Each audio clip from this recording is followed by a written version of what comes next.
Hey friends, welcome back to the Special Kind of Motherhood podcast. I want to talk with you today about the next step in our Planning Out Your 2024 Garden in 30 Minutes a Week series.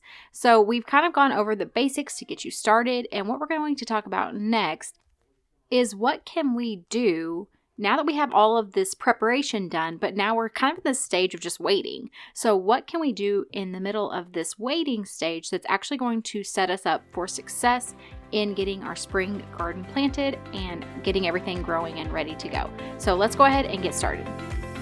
Hi friend, do you dream of having a garden but you don't know where to start? Do you want to switch to more natural products but feel overwhelmed by all the options? Do you believe that a holistic lifestyle would help your special needs kiddo but you're daunted by all the information out there? Welcome to the Special Kind of Motherhood podcast, where you will learn how to work towards your dream for homesteading, gardening, and holistic living in small, simple steps that won't overwhelm you. Hi, I'm Ashley. I'm a wife, Jesus follower, and mom to some amazing kids. As some of my kids began experiencing health struggles and developmental delays, I decided it was time to switch to a holistic lifestyle.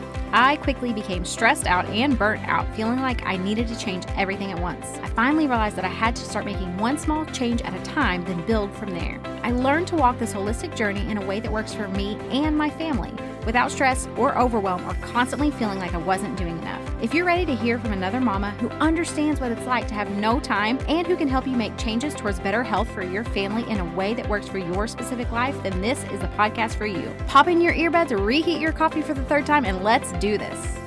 All right, if you have already listened to the previous episodes and you've worked through all of that, then you're kind of to the point now where you probably feel like you have a pretty solid plan. Maybe there are still some details you need to figure out, or maybe you still need to purchase some items. But the good thing is, and the reason why we did this now, is that you still have time. And that's why I'm very intentional about starting early, because I find that I have a better chance of being successful whenever I am not putting off until the very last minute, because I tend to make excuses and say, oh, well, I've run out of time, or all of that stuff. So let's just assume that you have already gone through and you've planned out what it is that you want to plant, the space that you have to plant it in. You have decided, okay, I'm either going to do starts, I'm going to buy starts, or I'm going to purchase seeds, or do both. And this is what I'm going to plant. As far as I'm going to start seeds with this, I'm going to buy already started plants with these items, and you've gone through, gathered all the supplies you need one way or the other. You've looked and seen, okay, what is my last frost date? When can I start planning to actually prep my soil, which we will discuss later, and plant my starts or get my seeds started. You've done all of that. Then like I said, we're kind of at this waiting period. So what can you do in the meantime that's actually going to be productive and really set you up for success?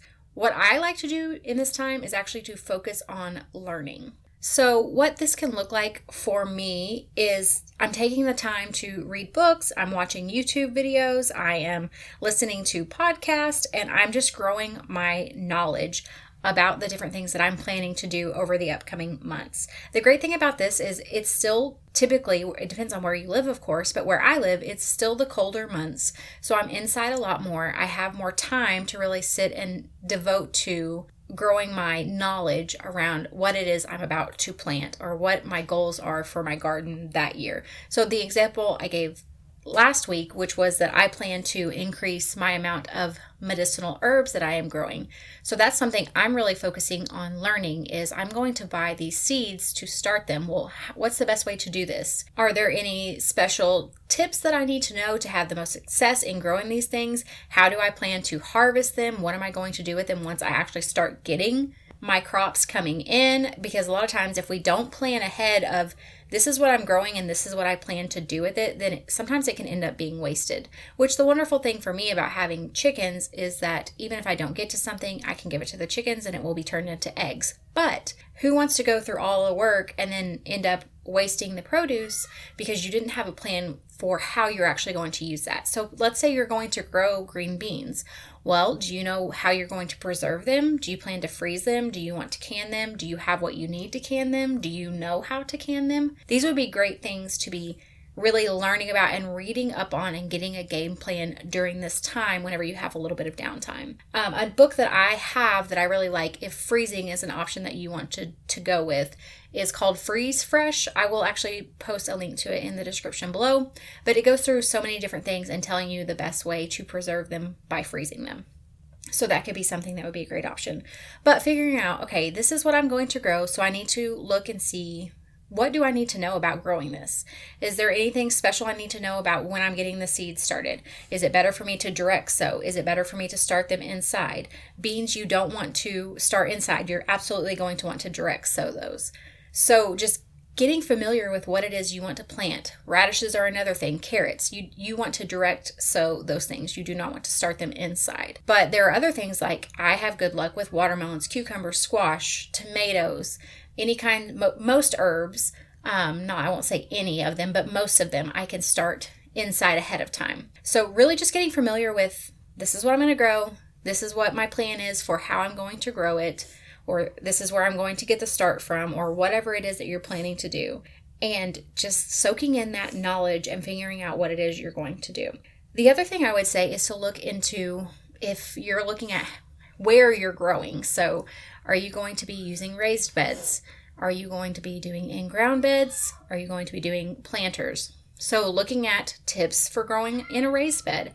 What's the best way to grow in planters? How often do I need to be fertilizing whenever I am growing in a planter? Looking at all of those different things to figure out the best way to have success based off of where you are growing your items. And let's say you're going to be growing in ground or a raised bed. Well, then looking at what are the best ways and what ways do I feel like I want to create a plan to make sure I have enough nutrients in my soil. Am I going to use compost? Am I going to use fish emulsion? What is it that I'm going to use to make sure I'm giving my plants the nutrients that they need to grow, to repel pests, because pests are more attracted to a sick plant. So making sure that your soil is good is really, really important, because it's just going to help your plant to be able to thrive and to produce more. The other thing that I think of is, while mentioning pests, is what kind of pest management do you want to have? What kind of options do you have? Is it really important to you that you do organic practices, that you avoid pesticides? Well, if so, start reading up on the different options. You could use diatomaceous earth. People use neem oil. There are different kinds of things that you can use, and it depends on the pest, of course. And I'm not saying you have to go out and get all of these things, but the point is to have that knowledge in the back of your head, so that if, when you start growing your stuff, you begin to see some kind of pest, then you know, oh, well, I remember seeing something vaguely, and I think maybe diatomaceous earth is what I need, but let me go double check and read up on that, and then I'll go get some, or whatever it is. But you at least have that knowledge there as a foundation, which is so important. And then after you've kind of been, or not after, but as you're gathering all this information, get that garden notebook that we talked about and be writing all of these notes down. Maybe you create a page for each type of plant that you are planning to grow with different tips and tricks. And hey, this is what I'm planning to do as far as harvesting. And this is the things that I read that say that this is what helps it to have the best success. All of those different things can be so helpful and really streamline things, so that whenever things get really busy during the middle of the garden season, you're not overwhelmed by also trying to take in a bunch of information that you don't yet know. And like I said, taking those notes is going to help you to have a quick reference guide. Of course, you could always get books to use as a reference guide, and I have them as well. But if you are looking at and really searching out the things that you are specifically growing in your garden, then it's going to be very quick for you to just flip through your notebook and see, oh yeah, this is what I saw about that when I was doing my research. So that's what I would recommend. And we will go over some of these things more specifically in the next weeks coming up. But I think just taking the time to really learn this for yourself is just going to help you to have the confidence to move forward. It's going to help you to have that confidence whenever maybe a problem comes up. And you think, instead of thinking, I have no knowledge of at all whatsoever of how to deal with this, at least you have some kind of a foundation to start off with. And say, okay, well, I remember this. We'll just try this, or I'll do some more reading, or I know there's this great resource here. Whatever it may be, it just gives you that knowledge and that confidence to say, I at least know something, and no, I don't know everything, but I can figure it out. And I know enough to feel like I can get started and know what I'm doing. And even if problems come up, because they will, then I can figure it out. And the great thing is that if you come up against something and you don't figure it out, or maybe you're trying to work through learning about all of this stuff in the next few months, just head over to our free Facebook community and ask the question there. Say, hey, I'm really wanting to learn more about growing broccoli. I'm in this zone. What are your recommendations? Has anyone had any experience with this? Or I'm dealing with this pest. I'm dealing with squash bugs, which I absolutely hate, by the way.